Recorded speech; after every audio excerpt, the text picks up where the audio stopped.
What's going on, everybody? Dan with Rim right here. Thought I'd take a quick few seconds and go over some quick masking tips for sandblasting and whatnot. So we're going to go ahead and see what we can show you here. So here we've got some parts we're working on. If it can focus.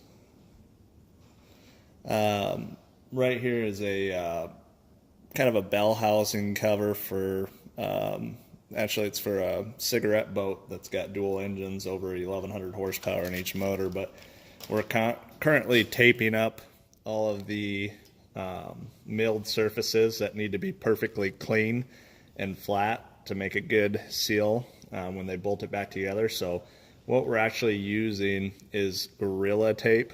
I think there's a T-Rex tape that's pretty similar. It's a little bit more durable than your typical duct tape, and it rips really nice.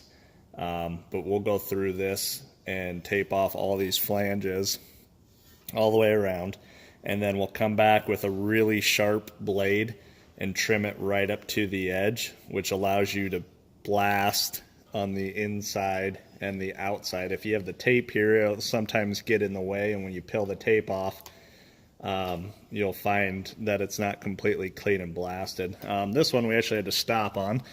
I don't know if you can see or not, there's a little hairline crack there, so what we'll end up doing is finding the end of the crack, drilling it out, and then cutting this open, TIG welding from both sides and sealing it back up real nice. So that's just a quick tip on what we do before sandblasting. It's very similar when we do the powder coating tape. It's a little more finicky because it's not as rigid, but the main key to cutting that stuff is just a really, really sharp blade. So if you got any questions, let me know. We're hoping to do a couple more videos here. Got some great ideas for the Can You Coat It series. We just haven't had any time to do it. This winter's kind of been kicking our butt. So until next time.